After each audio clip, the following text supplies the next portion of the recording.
All right. Hey, everybody. I think we are live. Casey Miller here with Positive Coaching Alliance here with current assistant coach for the Cleveland Cavaliers, Lindsay Gottlieb. This is the first time we are going Facebook Live via this mechanism. So if things are a little bit delayed or if there's any issues, just bear with us. But hopefully you can hear us all right. And we would love to hear from our audience as you tune in. If you have any, specific questions for Coach Gottlieb or for PCA, we'd love to connect with you all. I know that most of us are spending way more time at home than we're used to. And we just want to, again, appreciate Coach Gottlieb for taking time out of her day back home in Ohio right now to connect with our audience. So Coach Gottlieb, welcome. Thanks. Hi, everyone. Good to see you virtually. I think any type of connection is good, so I'm just really happy to be here. Yes, thank you. So obviously this I can't believe it's only been a week. It seems like it's been a lot longer, but it's been pretty insane. You obviously, coach with an NBA team, and I'm just curious to hear what are some of the things that you personally have been doing at home since the season has been paused to keep yourself busy and stay motivated and make sure that you're making the most of these days.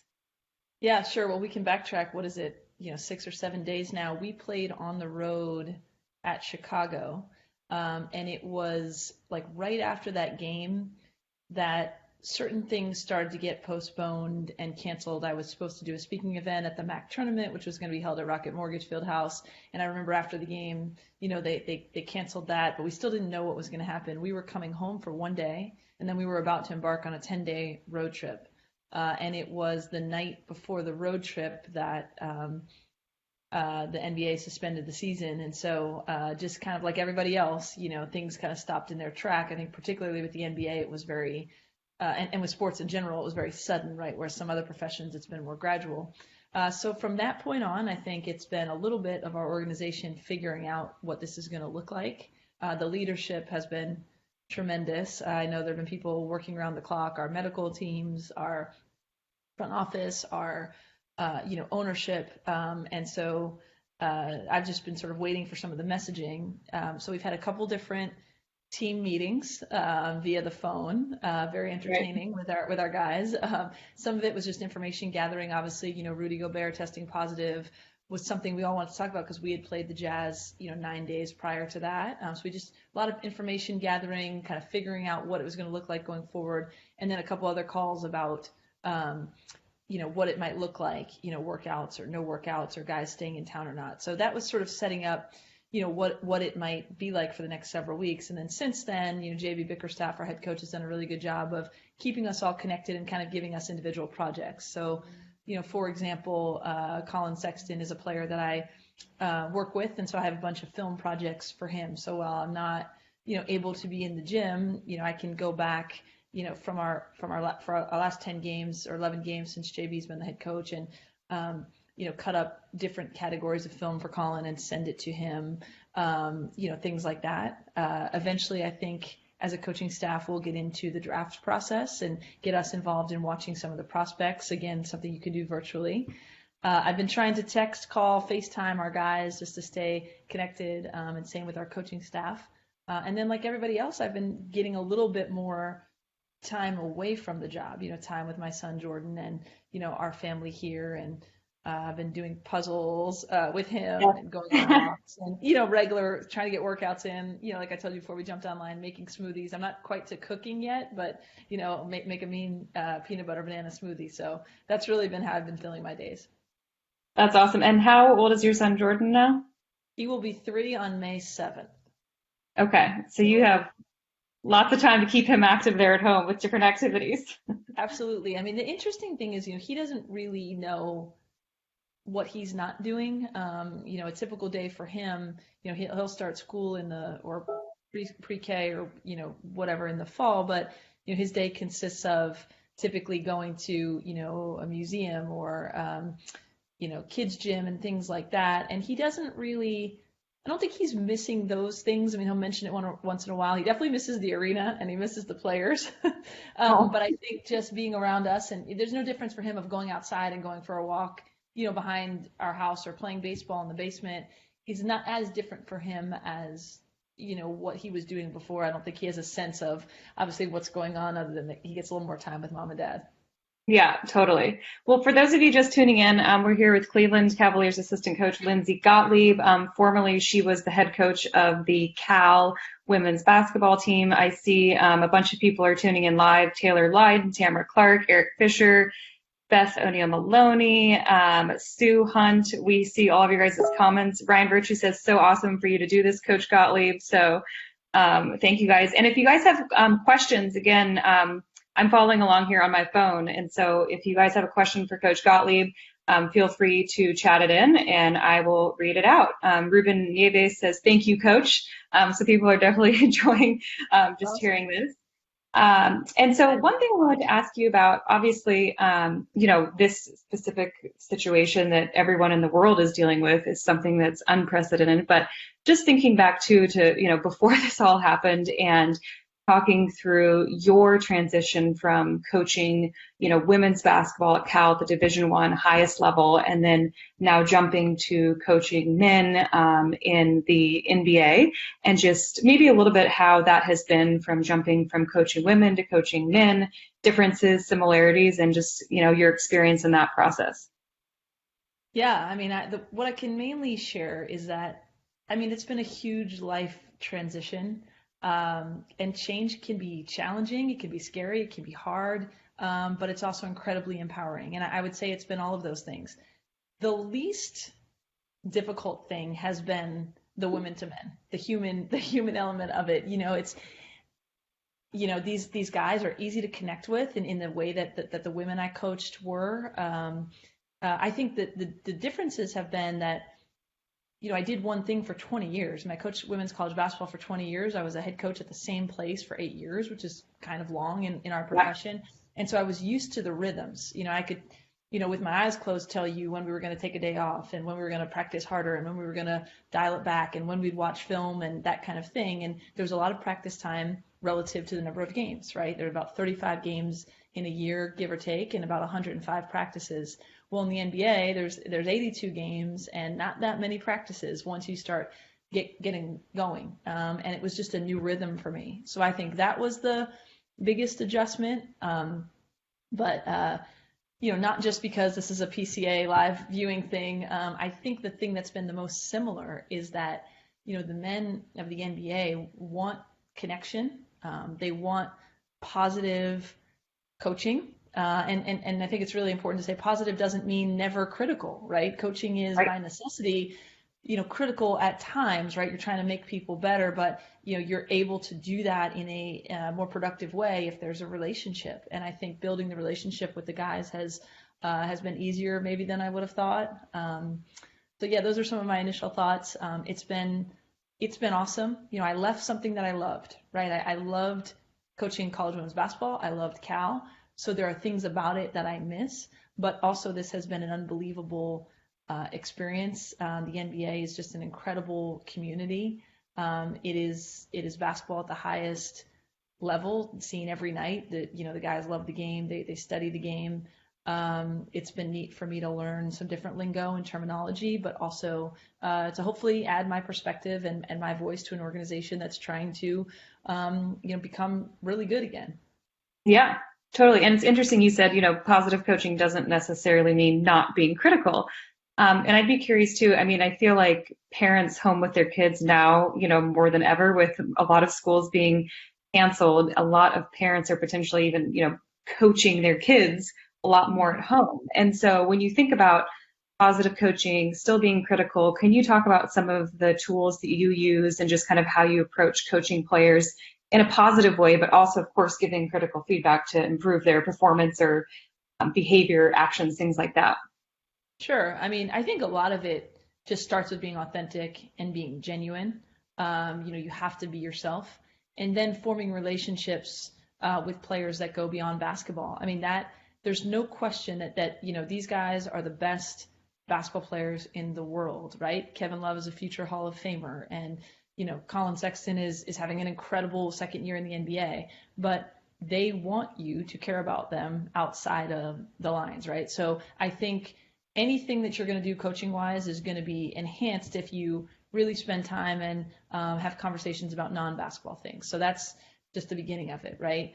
I think you have to know your craft. You have to study. You have to know what you're talking about, because these guys are really, really smart, and they'll call you on it if you haven't done your homework or if you don't know. So that's also essential. But I would say there's a lot of one-on-one in the NBA, right? Because there's so much staff. There's a lot of coaches or player development on the staff. We often do things, one-on-one, because there isn't as much practice time. So we're assigned different players for different things. So, I watch film with Colin, almost every day. And as an example, I will always start with the baseline of, what he can do, what he's doing great. I mean, he's averaging over 20 points a game and having an incredible year. And when we start with what he's, done well, that makes it easier to then, watch clips where there might have been different outcomes, or he could have done something better, right? But I think if you start from a place of, hey, this is what you're doing well and this is what we want to do better, versus coming from a super critical standpoint right away, it disarms people, and it allows them to want to hear the messages and to ask. I mean, literally Colin texted me and said, okay, when you send me clips, make sure you tell me which plays were good and which plays weren't good, right? He wants the critical feedback as well, because we've developed that relationship. I would also say just my teaching style or my coaching style is very much interactive. So I think, being able to pause a clip and say, what were you thinking here? Tell me your perspective. I think also creates a dialogue and back and forth. Right? Basketball isn't black and white. There isn't, one perfect way to do it or one perfect play. So I think when you let players tell you what they're thinking, it also allows for them to maybe see a different viewpoint of, okay, I see this person may have been open, or, maybe I could have, used a different pace, coming off that screen. So I think that those are just ways of teaching and engaging people that are useful. Right. So I would start with that in terms of my style. Yeah, I love that. I think that's good advice that hopefully many people watching can take some things from. I wanted to go back to a couple questions here that have been chatted in. And again, for those of you just tuning in, we're here with Cleveland Cavaliers assistant coach Lindsay Gottlieb. So Courtney Pollock is wondering, so she said, I think a big thing on the minds for youth and high school athletes is the disappointment of canceled seasons. And she's wondering if you can talk a little bit about that, maybe some of the things, advice for along those lines, that topic. Yeah, I mean, I've thought a lot about this in the last several days. It is a loss, particularly for people who are at a point in time where it is finite, right? A college senior or a high school senior, but really any athlete, like a point in time is something that you savor. And I really particularly feel for, I mean, I could go with the number of, college coaching friends I have that I could say, oh, this person was getting ready to host an NCAA tournament for the first time, or this team had a shot at a national championship, or even a team that got in for the first time. I would say my best advice is to give yourself space and time to grieve it like a loss, right? The times in my life where I've faced, the death of a loved one or something like that, the best advice I have is you can't start to feel something new and better once you've allowed yourself to feel how you're feeling, and to grieve a little bit. So I think it's okay for young athletes to take a moment to be sad. It doesn't mean that you don't have it in perspective, right? Like, this had to be done for our society and health. But I think it's okay to say, but it also sucks, for people who are losing something. So I would say grieve it as a loss, and then start to think about ways to find the positives out of it, right? There certainly are positives that are going to come. We have, gain resilience from things that, we go through. There's time to be spent here that you wouldn't have spent otherwise. But, I'm with people, who've lost seasons and who've lost opportunities, and, you just feel for people who were at a seminal point in their life. People getting married may have had to cancel something, or people, graduating may not get to see that. So in sports, I think, we have to be there for one another. We have to allow people to feel sad, and then we have to kind of, as a community, come together and try to make the best of it. I will say it also, when I was talking about this, texting actually with Kevin Love this morning, talking about, I think it makes you feel that you appreciate so much more what we get to do on a daily basis, Right. like the teams we get to be around and what we get to do for a living. And, you know, we didn't say one thing about winning or losing, right? It's just the ability to be around a team and be around each other. And I think all of us will take that, you know, not that we were taking it for granted before, but we'll appreciate it even more going forward. Yeah, I love how you referred it to treating it like a loss because I mean, you can, when you lose a big game, you are upset. You can't just go back to your normal life. Like you have to give that time to, grieve, like you said. So I think that's great advice for many, many, many athletes of all levels, even, little leaguers who are getting their seasons canceled. I think, it's okay to feel sad, to acknowledge it, to feel bad and go through that process. And then, like you said, go through finding what are the positives that we can take away from this. So I love that advice. We're getting a ton of questions coming in. Thank you guys again for tuning in. Lots of people are saying thank you for joining us. So thank you again. So Jeff Dale is wondering, what are Coach Gottlieb's thoughts on how to be a leader during a crisis? Big question. So do you have any thoughts on how to be a leader during a crisis?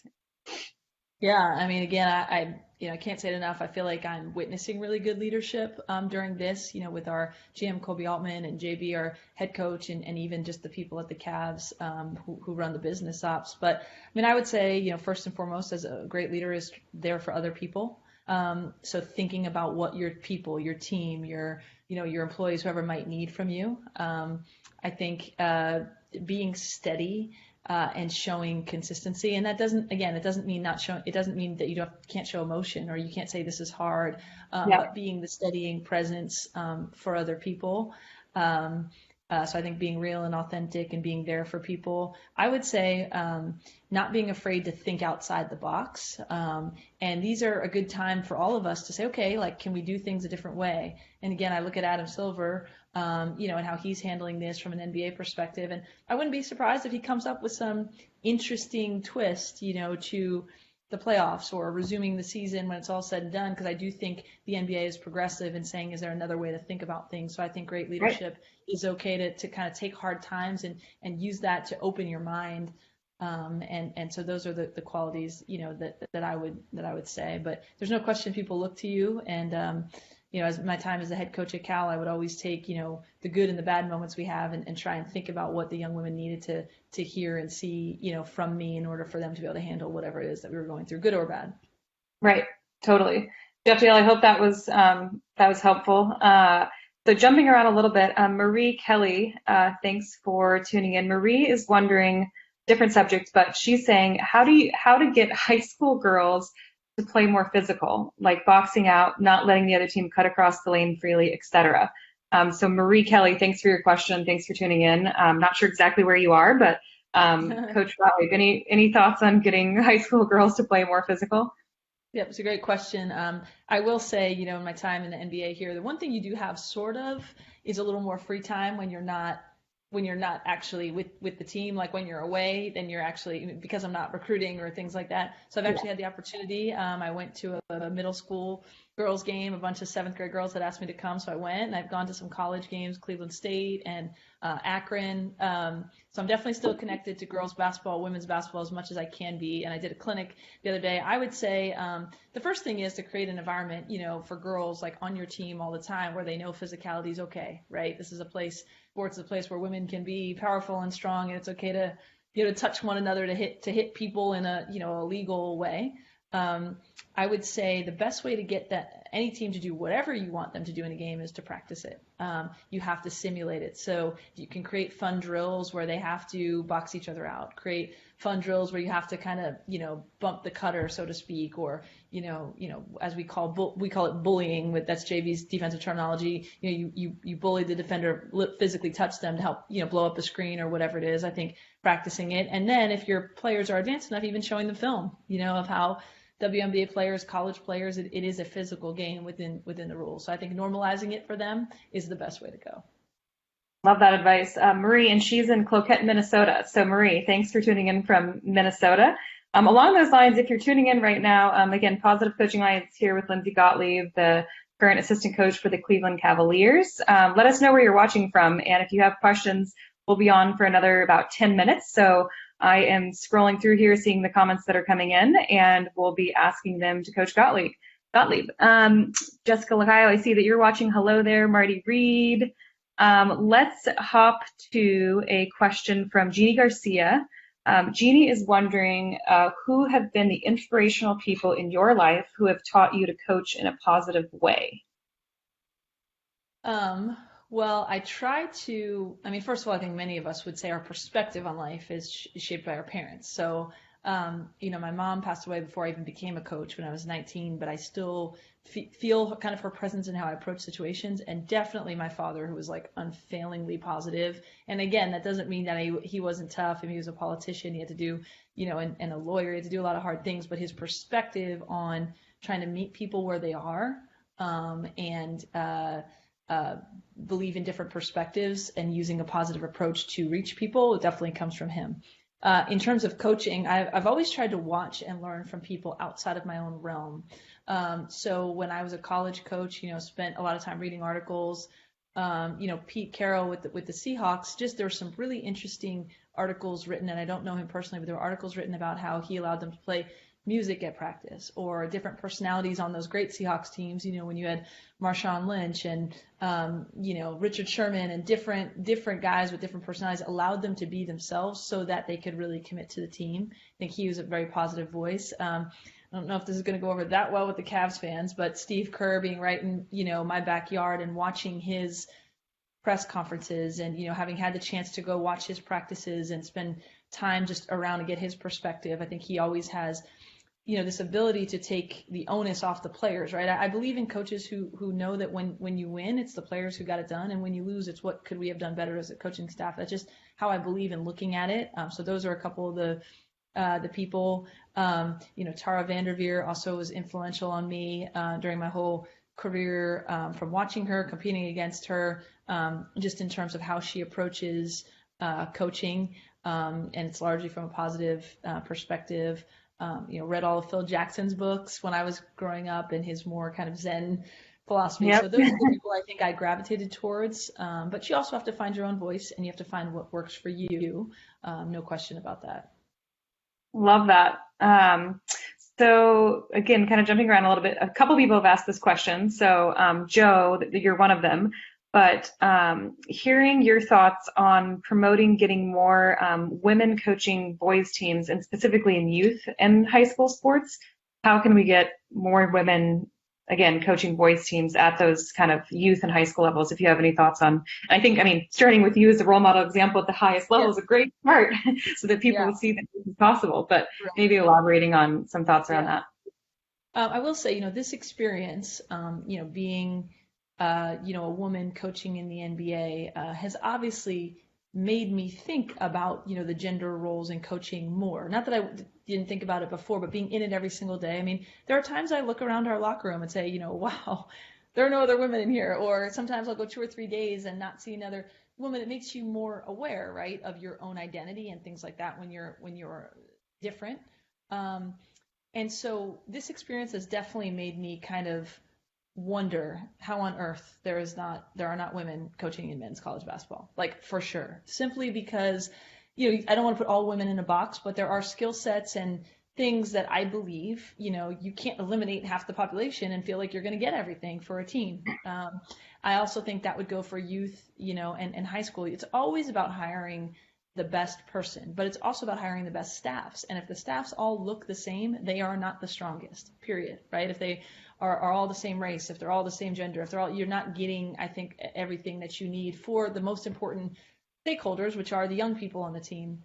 The other thing I would say that I've thought about more since I've had this job, and I don't mind questions about what it's like to be a woman in the NBA. Like, I get it. There aren't very many of us. And so I don't think it diminishes my role with our team. I don't think it diminishes the skill sets I have if people ask about, being a woman, because that's part of, who I am and what I'm doing.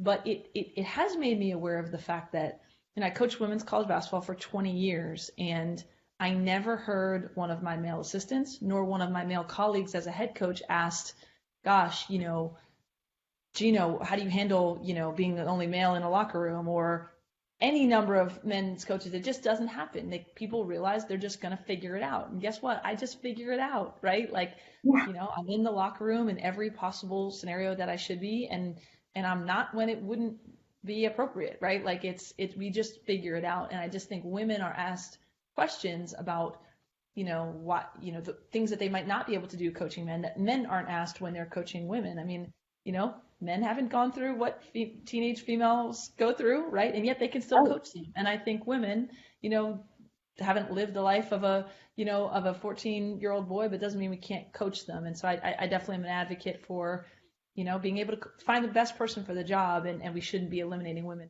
50% of them, that's for sure. Absolutely. Yeah. I heard the new general manager of the San Francisco Giants speak at a conference a few weeks ago.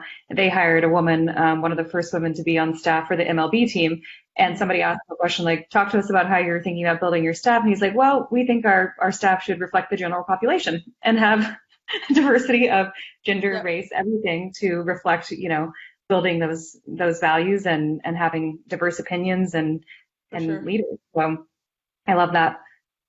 So I'm going to go to Ryan Virtue's question, and this is specific to Ohio. So, and it's kind of a long one. But I'm going to read it, and we're going to be on here for probably like a few more minutes. So if anybody wants to get some last questions in, please type them in. I see Rich Tomey joined. Rob Dauphinay said, "Thank you, Coach Gottlieb from Chicago." So we got some Chicago people tuning in.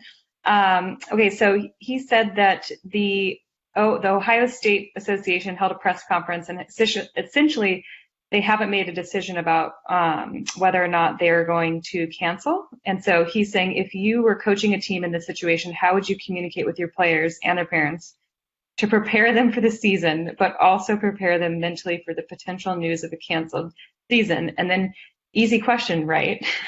I was going to say that maybe above my expertise level, but I mean, I do think the things we're facing all come back to the same leadership, qualities that you may or may not have. And so while I'm not obviously an expert, in this virus or how to handle this, nobody is. I would say my advice would be to be transparent. Anytime that I really didn't know what was coming for our student athletes, I would say it. I would say, hey, let's say we're on the bubble in the NCAA tournament. Here are the scenarios, right? We might be in, and this is what it would look like, and there's the possibility that we might not be in, and here's what it would look like. And I think just the more information you can give them, the more honesty. It's all about their coping mechanisms. So with respect to something potentially being canceled or not, I would make sure that they understand the gravity of this medical situation, and so that even if they get disappointing news, it's tempered by the fact that there is a reason for it. And then I would, kind of try to lay out every scenario for them so they're as prepared as possible to handle